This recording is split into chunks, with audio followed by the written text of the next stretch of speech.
इसी टाइप के क्वेश्चन आपके फाइनल एग्जाम में भी आएंगे। देन बी रेडी, आपको डरने की आवश्यकता नहीं है। जो आपका स्टडी फोबिया है ना उसको हटा दो, कंसंट्रेट करो, क्योंकि आपके पास 2 महीने हैं। जो 12th और 10th के बच्चे हैं ना उनके पास कितने महीने बचे हैं? 2 महीने, क्योंकि नोटिफिकेशन आ चुका है। जो आपके बोर्ड एग्जामिनेशन होंगे ना वो कब से होंगे? मार्च से, ठीक है ना, मार्च की स्टार्टिंग में आपके एग्जाम है। Then be ready and be confident, डरना नहीं है, एग्जाम कुछ हुआ नहीं है कि आप डर रहे हो, बहुत सिंपल आता है, आपको बस फोकस करना है। दोस्तों जय हिंद। दोस्तों आज की वीडियो उन सभी स्टूडेंट्स के लिए है जो स्टूडेंट्स 12th क्लास की तैयारी कर रहे हैं। जो भी छात्र 12th क्लास की तैयारी कर रहे हैं उन सभी के लिए आज की वीडियो है, क्योंकि आज की वीडियो में मैं आपको इंग्लिश ग्रामर के कुछ क्वेश्चन एक्सप्लेन करने जा रहा हूं जो कि आपके हाफ ईयरली एग्जाम में पूछे जाएंगे और फाइनल एग्जाम में भी पूछे जाएंगे।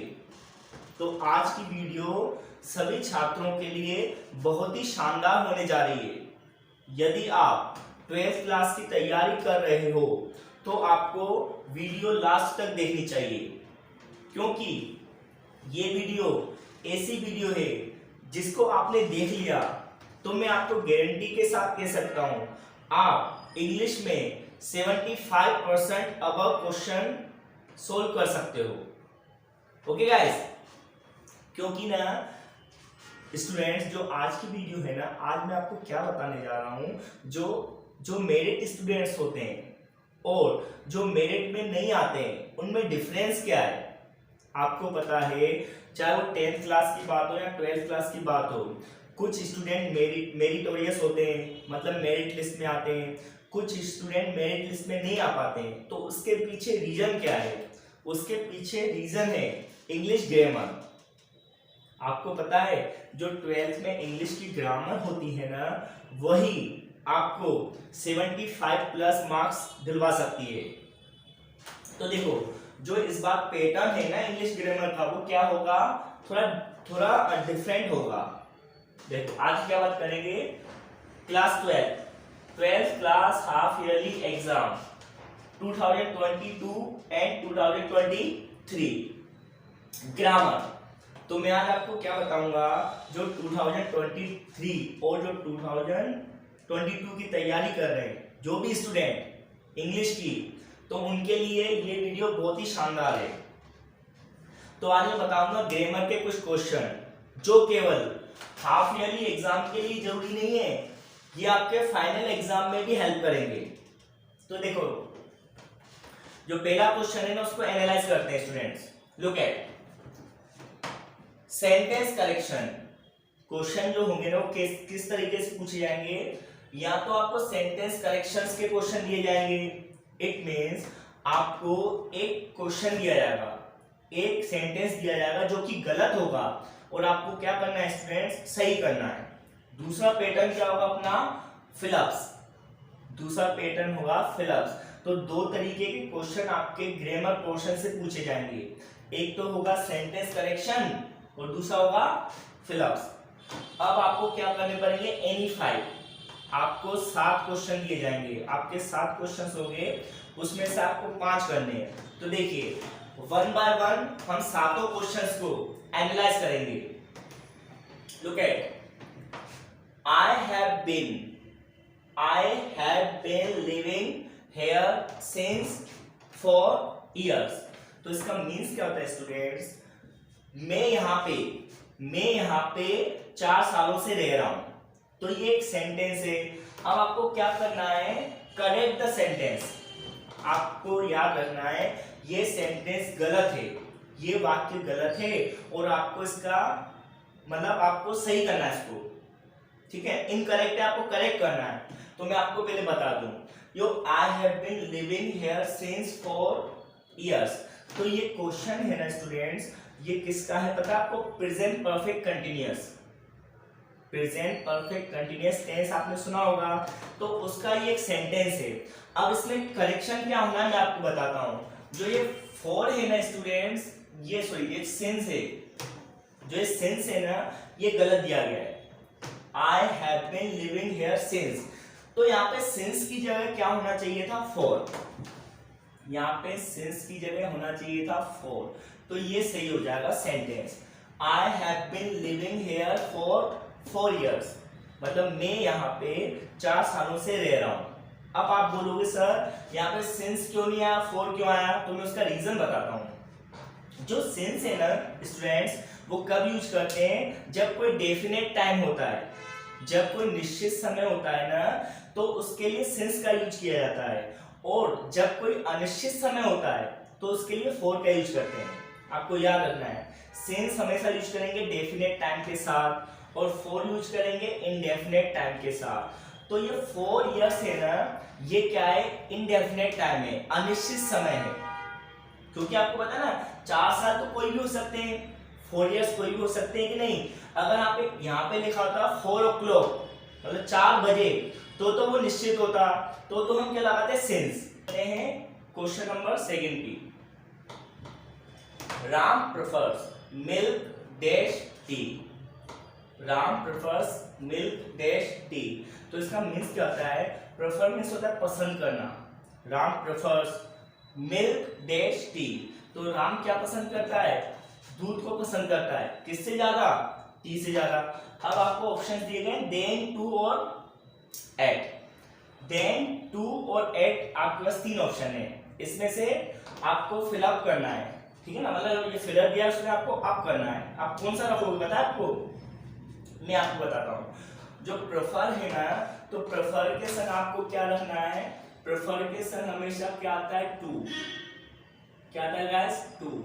ऐसे और भी शब्द होते हैं, जैसे प्रेफर है, ठीक है ना, जैसे मैं प्रेफर लिख दिया, इसके अलावा शब्द है, प्रेफर के संग टू रखना है। जैसे लिखा मैंने एल्डर, क्या लिखा, एल्डर। एल्डर के संग टू रखना है आपको, एल्डर हुआ, जूनियर हुआ, सीनियर हुआ, यंगर हुआ। तो ऐसे कुछ शब्द होते हैं, ऐसे कुछ स्पेसिफिक शब्द होते हैं जिनके संग हमेशा क्या रखा जाता है, to. Prefer, elder, junior, senior, younger, इन सब के संग आपको क्या रखना है, टू। वैसे कंपैरेटिव डिग्री में ना नॉर्मली हम क्या रखते हैं, देन रखते हैं, आपको सबको पता होगा। वैसे नॉर्मली वे में कंपैरेटिव डिग्री के साथ क्या रखा जाता है, देन। बट कुछ शब्द होते हैं, कुछ ऐसे शब्द होते हैं जिनके संग आपको क्या रखना है, टू। जैसे मैंने लिख दिया प्रेफर, सीनियर, ठीक है ना, junior, senior, junior, younger, elder, inferior, प्रीफीरियर, मतलब ऐसे कुछ शब्द होते हैं जिनके संग आपको क्या रखना है, टू। तो आप इसका आंसर क्या बनेगा students, to. Ram prefers milk to tea. I hope आपको समझ में आया होगा। तो आप ये कुछ शब्द याद कर लेना है ना, कुछ जैसे मैंने बोल दिया आपको, प्रेफर आ जाए, यंगर आ जाए, एल्डर आ जाए, सीनियर आ जाए, लिख लो शब्द, senior, junior, prefer, younger, elder, inferior, superior, ठीक है ना। मतलब आपको ओ आर, जिस शब्द के आखिरी में ओ आर दिख जाए, एक ट्रे के जिस शब्द के आखिरी में ओ आर दिख जाए तो उसके संग तो टू आना ही है, उसके संग तो टू आना ही है। इसके अलावा मैंने कुछ शब्द लिख दिए, तो आप ये याद कर लेना, ठीक है। तो क्वेश्चन नंबर 3 को एनालाइज करेंगे स्टूडेंट्स। क्वेश्चन नंबर 3 की बात करेंगे। तो ये जो मैं आपको ग्रामर के क्वेश्चन बता रहा हूं ना प्यारे बच्चों, ये ना केवल हाफ ईयरली एग्जाम के लिए नहीं है, ये आपके फाइनल ईयर में भी आएंगे। इसी टाइप के क्वेश्चन आपके फाइनल एग्जाम में भी आएंगे। देन बी रेडी, आपको डरने की आवश्यकता नहीं है। जो आपका स्टडी फोबिया है ना उसको हटा दो, कंसंट्रेट करो, क्योंकि आपके पास 2 महीने हैं। जो 12th और 10th के बच्चे हैं ना, उनके पास कितने महीने बचे हैं, 2 महीने, क्योंकि नोटिफिकेशन आ चुका है। जो आपके बोर्ड एग्जामिनेशन होंगे ना, वो कब से होंगे, मार्च से, ठीक है ना, मार्च की स्टार्टिंग में आपके एग्जाम है। Then be ready and be confident, डरना नहीं है, एग्जाम कुछ हुआ नहीं है कि आप डर रहे हो, बहुत सिंपल आता है, आपको बस फोकस करना है। क्वेश्चन नंबर 3 को एनालाइज करते हैं। ही डाइड डैश मलेरिया, तो वो किससे मर गया, मलेरिया से। तो आपको याद रखना है स्टूडेंट्स, जब कोई व्यक्ति किसी बीमारी से मरता है, किससे मरता है, कोई व्यक्ति किसी डिसीज, ठीक है, कोई व्यक्ति किसी डिसीज से मरेगा, मतलब बीमारी से मरेगा, तो आपको याद रखना उसके संग प्लस में क्या आता है, ऑफ। बस ये याद रखना है, जब किसी व्यक्ति की मृत्यु डिसीज से हो जाए तो आपको प्रीपोजिशन ऑफ को रखना है और सब भूल जाना। मैं बता रहा हूं किसी, देखो ही डाइड मलेरिया, तो मलेरिया डिसीज है कि नहीं, मलेरिया एक बीमारी है, तो बीमारी के संग हमेशा कौन सी प्रीपोजिशन आती है, ऑफ। तो ही डाइड ऑफ मलेरिया। अब यहाँ पे मलेरिया की जगह कैंसर होता तो cancer is also a disease, cancer भी बीमारी होती है तो भी हो पाता। अगर यहाँ पे हार्ट अटैक होता तो हार्ट अटैक भी हार्ट की बीमारी है तो भी हो पाता। समझ आ रहा है, डायबिटीज होता, ठीक है ना, ब्लड प्रेशर होता, कोई भी बीमारी होती तो डिसीज के संग आपको क्या रखना है, ऑफ। तो इसका सही ऑप्शन क्या होगा, of. He died of malaria, वह मलेरिया से मर गया।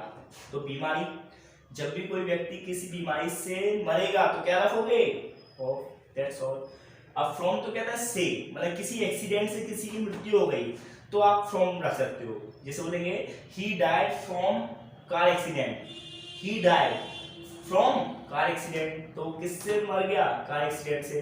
या ही डाइड फ्रॉम बस एक्सीडेंट, समझ आ रहा है, मतलब एक्सीडेंट से मरने के लिए फ्रॉम, बीमारी से मरने के लिए ऑफ, और किसी व्यक्ति के द्वारा किसी को मार दिया जाता है तो बाय का यूज करते हैं, जैसे बोलेंगे Mahatma Gandhi was killed by Nathuram Godse, तो नाथूराम गोडसे एक व्यक्ति थे कि नहीं, तो किसी व्यक्ति को किसी व्यक्ति के द्वारा मार दिया जाता है तो बाय, किसी एक्सीडेंट से फ्रॉम, और किसी बीमारी से of, that's it.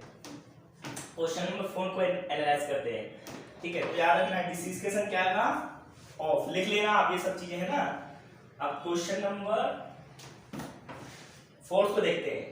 He has hardly dash money, तो हार्डली का मीन्स क्या होता है प्यारे बच्चों, मुश्किल से, मुश्किल से। तो जो मुश्किल से ना वो नेगेटिव सेंस होता है, याद रखना, नेगेटिव सेंस। अब देखो इसका मतलब बता रहा हूं मैं, ही हैज हार्डली मनी, मतलब उसके पास, दोनों का मीन्स होता है कुछ, सम का मीन्स भी कुछ होता है और एनी का मीन्स भी कुछ होता है कि नहीं। अब ये क्या है, डिटर्मिनर्स हैं, आपको पता होगा। तो ही हैज हार्डली मनी, तो उसके पास मुश्किल से कुछ पैसे हैं, ऐसे ना, तो प्रेजेंट में उसके पास मुश्किल से ही कुछ पैसे हैं। तो आपको याद रखना है इसका आंसर क्या बनेगा, एनी। क्या है, जब भी कोई नेगेटिव सेंस होना सेंटेंस में तो आपको क्या रखना है, एनी। जो अपना एडजेक्टिव या डिटर्मिनर एनी है ना, उसका यूज किया जाता है। ये वाक्य आपको साधारण लग रहा होगा, आपको एक चीज और बता दूं, जब कोई इंग्लिश का वाक्य साधारण होता है, अफर्मेटिव होता है, तो सम का यूज किया जाता है, अच्छी बात है। बट कुछ शब्द ऐसे होते हैं जो बिना नेगेटिव वाक्य के भी वाक्य को नेगेटिव बना देते हैं। जिसे कोई वाक्य नेगेटिव होता है तो हमको क्या मिल जाता है, नोट दिख जाता है, नोट या नो दिखता है कि नहीं। तो इस सेंटेंस में आपको नोट या नो नहीं दिख रहा है, फिर भी इसमें एनी आएगा। क्यों आएगा, क्योंकि इस वाक्य में क्या आ गया, हार्डली। तो हार्डली किसका सेंस दे रहा है, नेगेटिविटी का, इसलिए यहाँ पे आएगा एनी। समझ आ रहा है गाइस, इसलिए इसका आंसर क्या हो जाएगा, he has hardly any money. Question number 5 को एनालाइज करते हैं। माय फादर गेव मी, मतलब मेरे पिताजी ने मुझे दिया, डैश 1 रुपी नोट, तो मेरे पिताजी ने मुझे 1 रुपए का नोट दिया। अब इसमें ऑप्शंस क्या है, ए एंड द। तो आपको कुछ नहीं करना है, जब भी आर्टिकल की बात आती है, ये ए एंड द क्या है, आर्टिकल्स हैं, आपको सबको पता है। तो ए का यूज कब करते हैं, आपको हिंदी का साउंड देखना है। ए कब लगेगा, ये हिंदी के साउंड पे डिपेंड करता है, एन कब लगेगा, ये भी हिंदी के साउंड पे डिपेंड करता है। तो जो भी आपका ब्लैंक के बाद वाला शब्द हो, जो भी ब्लैंक के बाद वाला शब्द हो, उसकी हिंदी लिखना है। तो इसको अगर मैं हिंदी में लिखूंगा तो इसका साउंड क्या आ रहा है, 1 आ रहा है कि नहीं। मैंने इसको अगर हिंदी लिखूंगा तो उसको 1 बोलते हैं ना। तो आपको याद रखना है, जब भी किसी वर्ड का साउंड जब भी किसी शब्द का साउंड क से लेके ग तक होता है, जब भी किसी शब्द का उच्चारण क से लेके ग तक होता है तो प्लस में क्या आता है ए, और एन कब आता है जब किसी शब्द का साउंड अ से लेके अंग खाली तक होता है। आपको याद रखना है, किसी शब्द का उच्चारण क से लेके ग तक होगा तो ए आएगा, अ से लेके अंग खाली तक होगा तो क्या आएगा एन। तो इसमें क्या आया है, इसका साउंड क्या है व, ठीक है ना। तो व कब आता है, क से लेके ग के बीच में ही आता है, जो क का की होता है ना, क ख ग, उसके बीच में ही आता है ना व। तो इसका आंसर क्या होगा अ।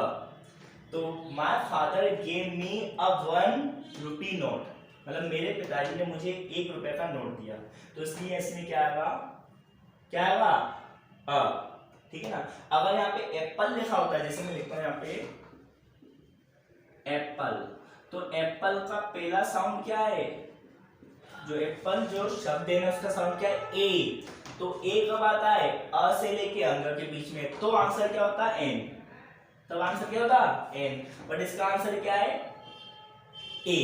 अब आपको ये वोवेल साउंड और आपने कॉन्सोनेंट साउंड सुने होंगे, तो हिंदी का जो वोवेल साउंड होता है, हिंदी का वोवेल साउंड, हिंदी का वोवेल साउंड आएगा तो एन लगाएंगे, क्या लगाएंगे एन। अगर हिंदी का कॉन्सोनेंट साउंड आएगा, हिंदी का साउंड देखना, इंग्लिश का नहीं तो गलत हो जाएगा।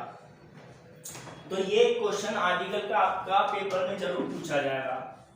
वीडियो लंबी जरूर हो रही है बट आपको कॉन्सेप्ट समझना आवश्यक है, जो मैं आपको कॉन्सेप्ट समझा रहा हूं ना उसको समझना आवश्यक है, चाहे वीडियो लंबी क्यों नहीं हो जाए, है ना। He lost blank,